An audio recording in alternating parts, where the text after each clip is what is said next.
शांति शांति।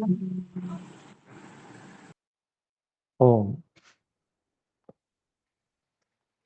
आज के दिन हम श्रीमद् भगवत गीता इस पुस्तक का स्वाध्याय करते हैं और इस पुस्तक में हम 16वें अध्याय के प्रथम श्लोक तक पढ़ चुके हैं।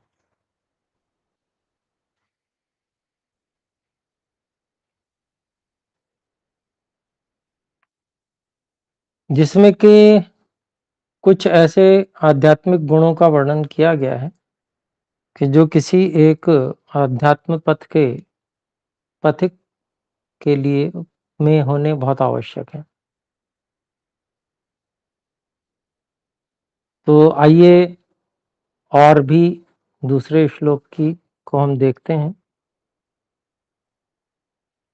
तो दूसरा श्लोक इसमें 16वें अध्याय का यह है। अहिंसा सत्यमक्रोधस् त्यागः शान्तिरपैशुनम् दया भूतेष्वलोलुप्त्वम् मार्दवम् ह्रीरचापलम्। शब्द अलग अलग इसके करते हैं पद। अहिंसा सत्यम अक्रोधः त्यागः शांतिः अपैशुनम् दया भूतेषु अलोलुप्त्वम् मार्दवम् ह्रीः अचापलम्।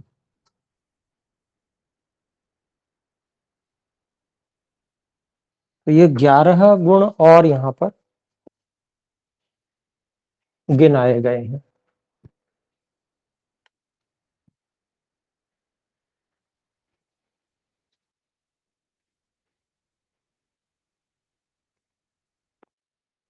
तो आइए इसका हम अन्वय भी देख लें। सीधा सीधा ये वैसे केवल शब्दों को अलग अलग मात्र किया है। अहिंसा सत्यम अक्रोधः त्यागः शांतिः अपैशुनम् भूतेषु दया।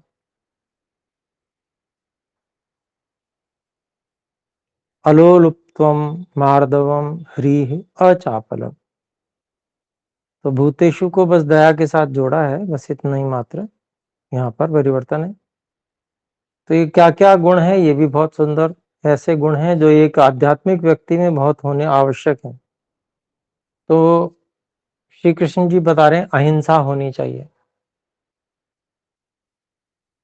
तो अहिंसा का सही तात्पर्य श्री कृष्ण जी से ही सीखा जा सकता है।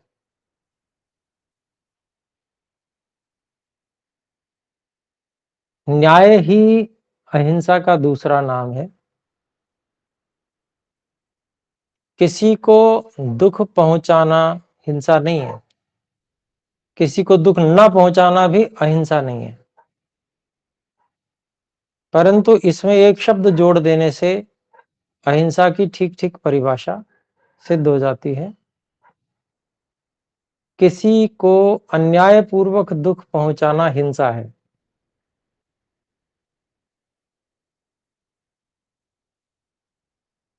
परंतु न्यायपूर्वक व्यवहार करना, चाहे उसमें दुख भी देना पड़े, वो अहिंसा ही है। केवल दुख नहीं बल्कि उसके प्राण हरण तक करने पड़े न्यायपूर्वक, तो भी वो अहिंसा के अंतर्गत ही है। तो ऐसा व्यवहार श्री कृष्ण जी के जीवन से भी हमें देखने को मिलता है। लेकिन यहाँ अगर इसका विपरीत होता तो फिर वो अहिंसा शब्द को बोलते ही नहीं, लेकिन वो अपने जीवन में सदा अहिंसक रहे। तो इस कारण से ये जो उचित परिभाषा वो यही है, वैर भाव का त्याग वो मन से होता है। वैर भाव न रखना, तो सदा सबका हित चाहना, तो यहाँ पर न्याय करने में वो बाधक नहीं हो सकता। हित चाहते हुए न्याय किया जा सकता है। चाहे दुख ही देना पड़े, चाहे किसी के प्राण हरण ही करने पड़ने, न्यायपूर्वक उसका हित चाहते हुए ऐसा किया जा सकता है।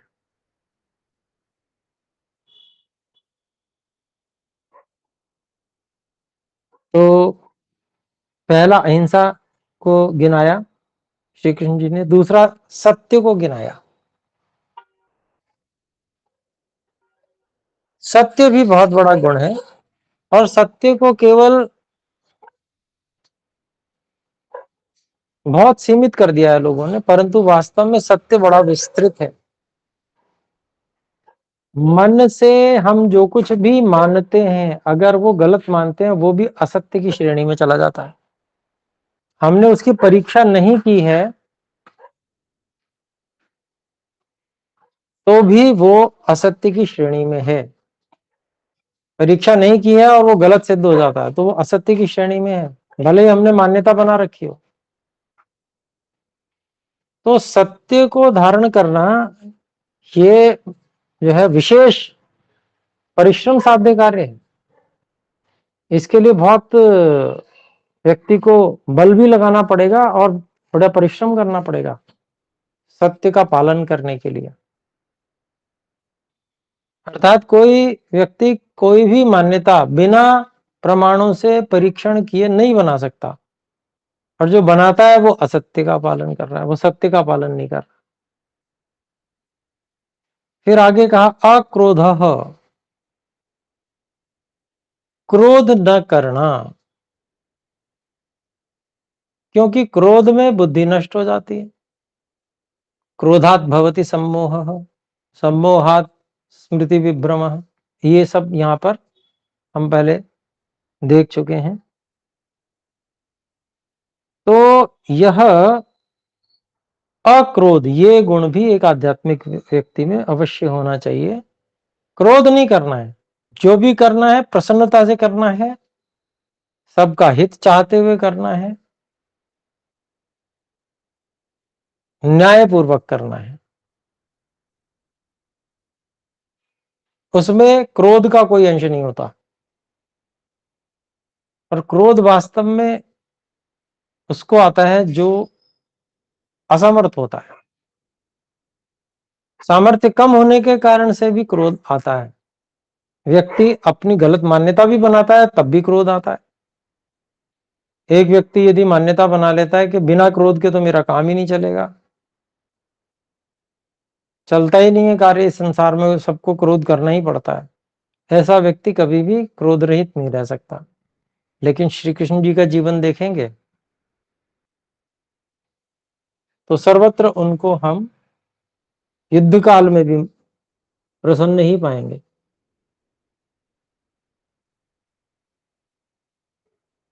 क्रोध नहीं, प्रयोग भी करते हैं तो मन्यु प्रयोग करते हैं, अर्थात वहां पर दुष्ट को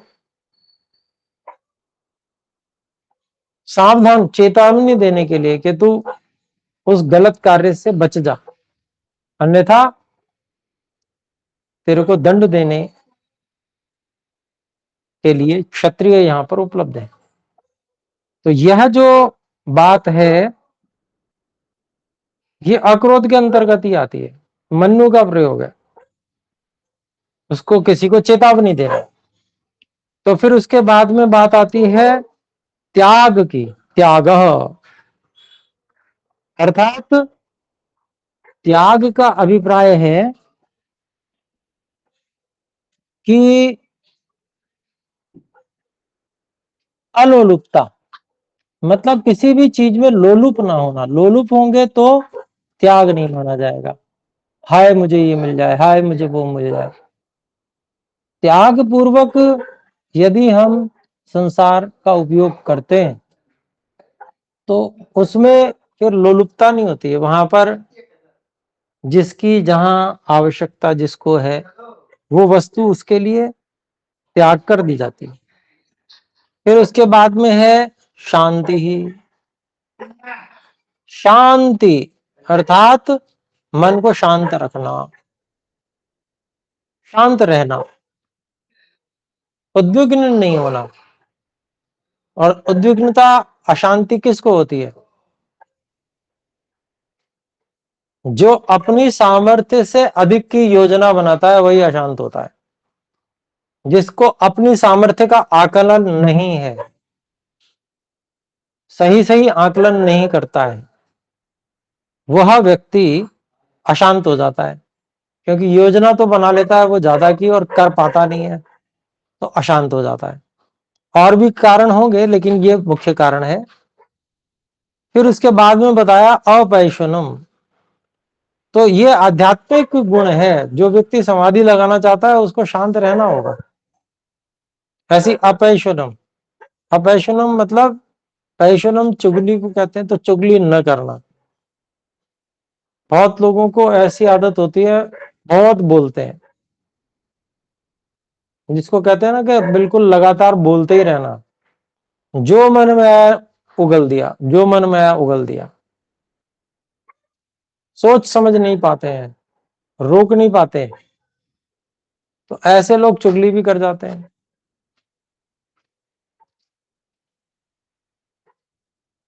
तो चुगली से बचने का कार्य होना चाहिए, अर्थात चुगली नहीं करना। ये अपैशनम, ये गुण है। जो व्यक्ति शांत रहता है, विचार पूर्वक बोलता है, वह व्यक्ति इससे बच पाता है। फिर है भूतेषु दया। प्राणियों पर दया करना। दया और न्याय में विरोध नहीं है। दया और न्याय जो है वो पूरक हैं एक दूसरे के।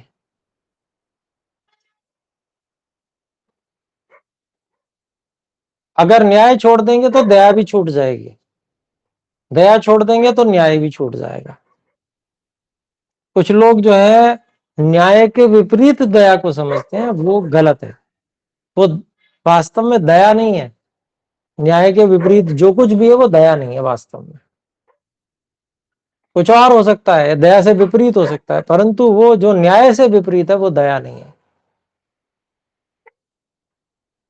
और फिर प्राणी मात्र पर दया करना, ये फिर उसके बाद में अलोलुप्त्वम, लोलुप ना होना। त्याग से कुछ मिलता जुलता ही है।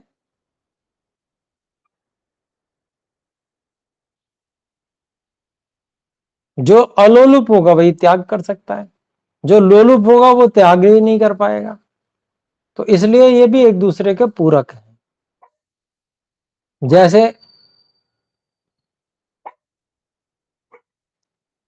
न्याय और दया पूरक है, ऐसे ही अलोलुपता और त्याग भी पूरक है एक दूसरे के।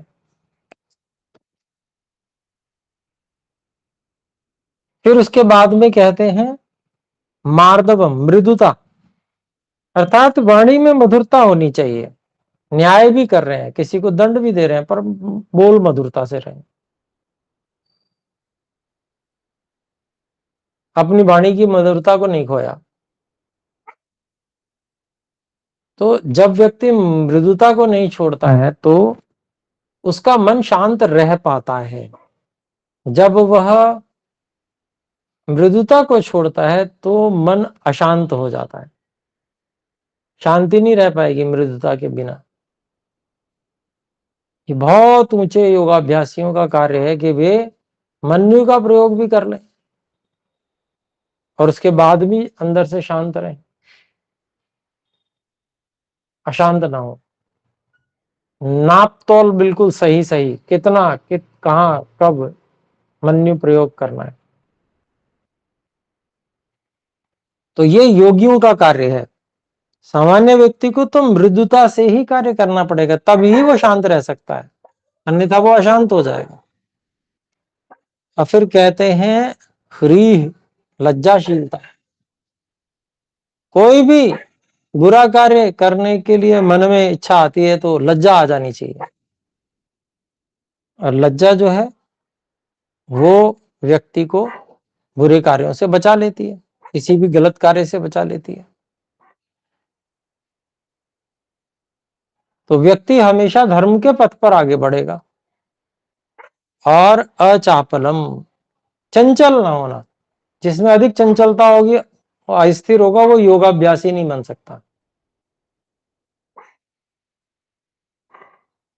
योग में उन्नति नहीं कर सकता, अध्यात्म में उन्नति नहीं कर सकता। तो इसलिए ये जो गुण है यहाँ पर 11, यह श्री कृष्ण जी ने बड़े सुंदर गिनाए हैं। फिर आगे देखते हैं, तीसरे श्लोक में भी वही बता रहे हैं। देखिए, तेजः क्षमा धृतिः शौच भद्रोः नातिमानिता भवन्ति संपदं दैवीम् अभिजातस्य भारत। तो अलग अलग देखें शब्द है। तेजः क्षमा धृतिः शौचम अद्रोहः न अतिमानिता भवन्ति संपदम दैवीम अभिजातस्य भारत। तो इसका अन्वय इस तरह से करते हैं, हे भारत, तेजः क्षमा धृतिः शौचम अद्रोहः न अतिमानता च दैवीं संपदम अभिजातस्य भवन्ति।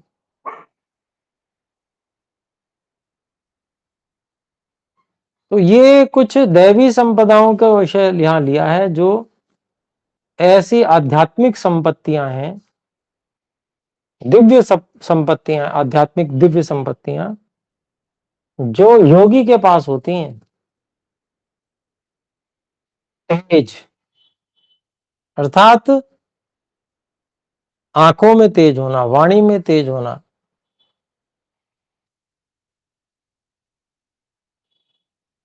पराक्रम होना, ये बहुत आवश्यक है गुण। फिर क्षमा, तेजस्वी होते हुए भी व्यक्तिगत समस्या के लिए सहनशील होना, सामाजिक के लिए नहीं। सामाजिक के लिए तो सबकी हानि जहां पर हो रही हो वहां पर तो फिर सहन क्षमा करना उचित नहीं है। परंतु व्यक्तिगत अगर कोई अपमान इत्यादि है तो उसको क्षमा कर देना। तो उससे क्या होता है, उससे व्यक्ति का मन शांत रह पाएगा। क्षमा जो नहीं करता है वो अशांत हो जाता है, तनावग्रस्त हो जाता है, पता नहीं क्या क्या सोचने लगता है, कहां तक चला जाता है, सोचते सोचते उसका कुछ भी, उसकी कोई सीमा नहीं है।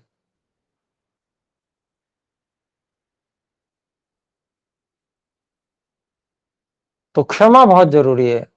ऐसे ही धृति ही, धैर्य रखना, जल्दीबाजी नहीं करना।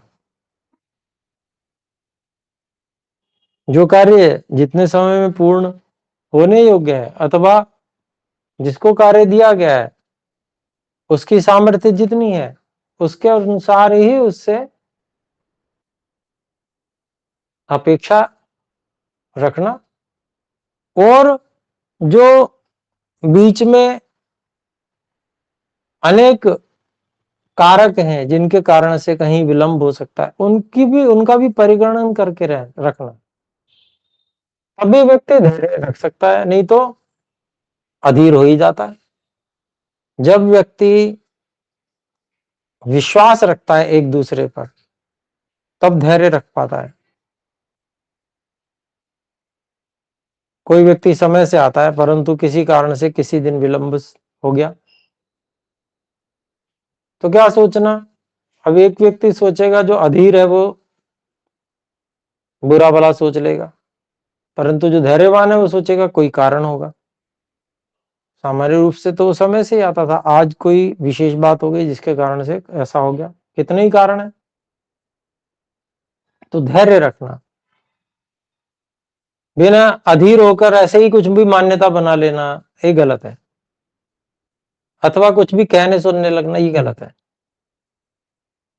धैर्य पूर्वक पूरी परिस्थिति को समझना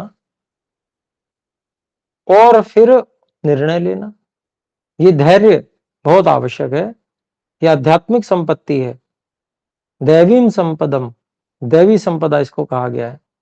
फिर कहा शौचम, साफ सुथरा रहना, शरीर से, वस्त्र से, मन से, भावनाओं से, ये पवित्र रहना। अद्रोह, द्रोह न करना। यद्यपि अद्रोह ये भी अहिंसा के अंतर्गत ही आ जाता है। अहिंसा की परिभाषा में महर्षि व्यास जी लिखते हैं व्यास भाष्य में, सर्वथा सर्वथा सर्व प्राणी नाम अनभिद्रोह।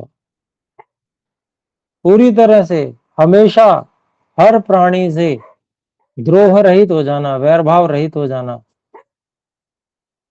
यही अहिंसा कह रहे हैं वो, परिभाषा ही इसकी वो कह रहे हैं। तो ये एक, अगर अद्रोह रहता है व्यक्ति के अंदर तो व्यक्ति का मन शांत रहेगा, द्रोह में शांत नहीं रह पाएगा। और अतिमान न करना, एक स्वाभिमान है सामान्य, वो आवश्यक है, परंतु अभिमान करना, अत्यधिक अभिमान करना, ये गलत है।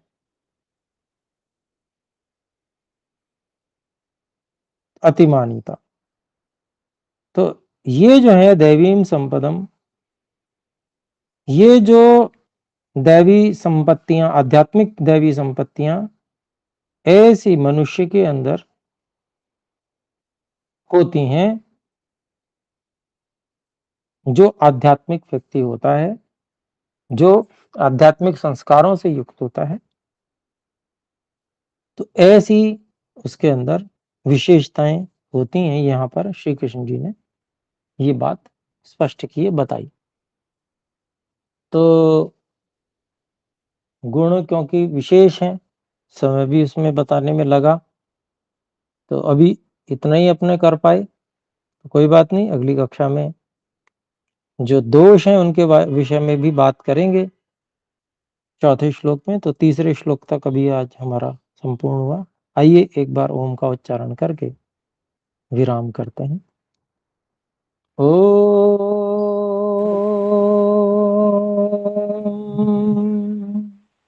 सभी को सादर नमस्ते जी। नमस्ते आचार्य जी।